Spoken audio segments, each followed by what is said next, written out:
Jadi Dimas Mukmin menolak dilantik menjadi sultan.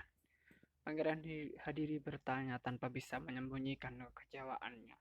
Laki yang mulai berubah itu pun melepaskan serbannya. Rambutnya yang panjang sepundak telah bercampur dengan lembaran-lembaran rambut putihnya. Sebuah kurat ketuaan juga terlihat berkerut di kening dan pipinya. Mataram terus memperhatikan perubahan wajah ayah angkatnya tersebut. Sementara Hadiri justru tengah larut dalam perenungan hingga tidak mengetahui kedatangan istrinya. Ia tidak mempedulikan Ratu Ayu Retno Kencana yang datang dengan wajah berkeringat. Langkahnya terburu-buru dengan kain yang masih dia. Ayah belum ketemu juga, Kang Mas. Tapi sudah diperintahkan beberapa prajurit untuk mencarinya. Kemana lagi bang? Perginya bocah bandel itu. Namun sang suami yang diajaknya bicara masih terdiam. Pandangan laki-laki itu benar-benar tidak melihat kedatangan istrinya yang tengah menahan sengal. Bahkan pembicaraan perempuan itu pun tidak didengarnya dengan sempurna. Ada apa, Kang Mas? Kenapa diam? Tanya Retno Kencono setelah menyadari kedatangannya tidak dihiraukan dan pembicaraannya juga tak didengarkan. Pangeran Hadiri menarik napas berat. Dengan tatapan yang lemah, dilihatnya sang istri yang tanpa disadarinya telah berdiri di sebelah kanannya. Mataram membawa kabar yang sangat mengagetkan. Kabar apa? Tanya Retno Kencana memotong pembicaraan suaminya.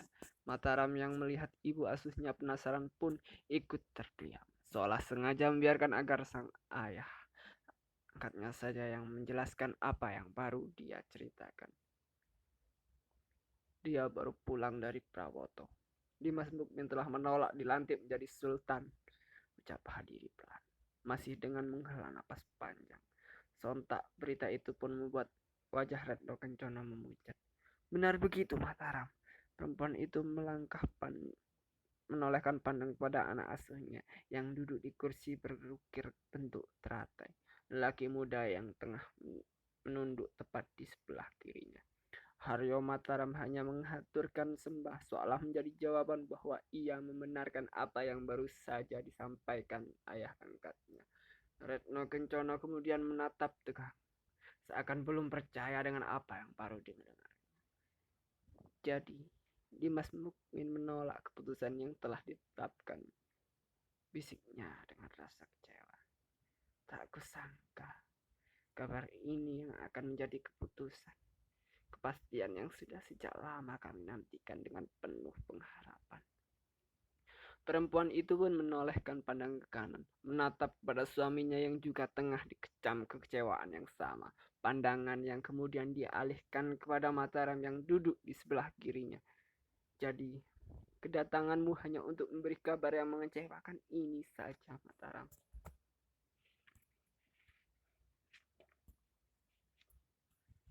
Tandas perempuan itu bertanya, seakan tak bisa lagi menutupi kekecewaannya.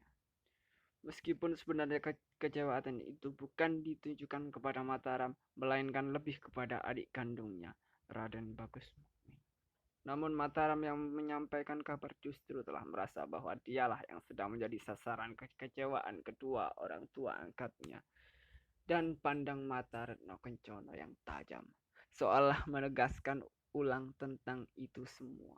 Lelaki muda itu pun menunduk, dadanya bergetar, jantungnya kencang berdebar, karena sesungguhnya ia masih membawa lagi satu buah kabar. Namun tatapan kedua orang tua angkatnya telah membuat hatinya gemetar. Kebenarannya mendadak berubah gentar. Keberaniannya mendadak berubah gentar. Setelah sejenak berkecamuk diliputi keraguan, akhirnya dia pun membuka ucapan. Sebenarnya masih ada kabar lagi yang Mataram bawa, Kanjeng Romo. Meskipun ini sesungguhnya tidak layak dikatakan kabar karena sekedar cerita. Cerita tentang diri Mataram sendiri, Kanjeng Ibu. Apa itu Mataram? Tanya Hadiri masih dengan tatapan melemah. Pandang matanya memudar tak lagi bercahaya seperti ketika menyambut kedatangannya. Namun Mataram yang ditanya telah malah terdiam. Ia seolah kembali ragu apakah akan menceritakan segera atau justru membatalkan. Ada ketakutan kalau cerita itu disampaikan justru akan makin menambah kesedihan kedua orang tua angkatnya. Maka laki-laki muda anak Pangeran Sekar itu pun terus terdiam hingga Retno Kencana kembali mengulang. Ceritakan saja Mataram. Semoga berita itu mampu mengobati kecewaan kami.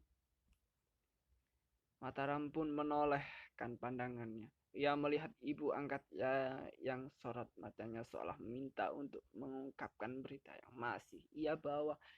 Inggih Kanjeng Ibu. Dengan perlahan Haryo Matara pun menceritakan semua yang telah disampaikannya sejak lama.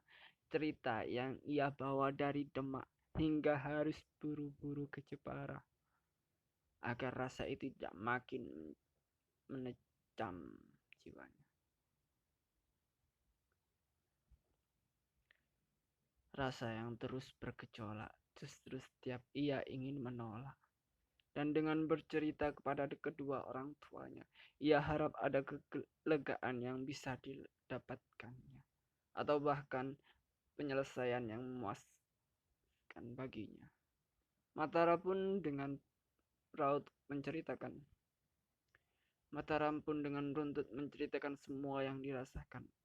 Penuturan yang telah ia tata dalam setiap kata yang dikeluarkan. Jadi begitulah yang ingin Mataram sampaikan Kanjeng Ibu. Ucap Mataram menutup cerita. Sejenak ia memberanikan diri menatap kedua wajah orang tuanya. Namun Hadiri dan Retno Kencana yang telah selesai mendengarkannya hanya saling pandang. Keduanya tak sepatah pun memberikan tanggapan. Mereka hanya terdiam. Diam yang membuat batin Mataram makin bergetar menahan geram. Kegeraman yang harus terus dipendam menumpuk bersama kekecewaan sebelumnya yang telah lebih dahulu diperam. Kecewa yang menjadi bara dalam sekam.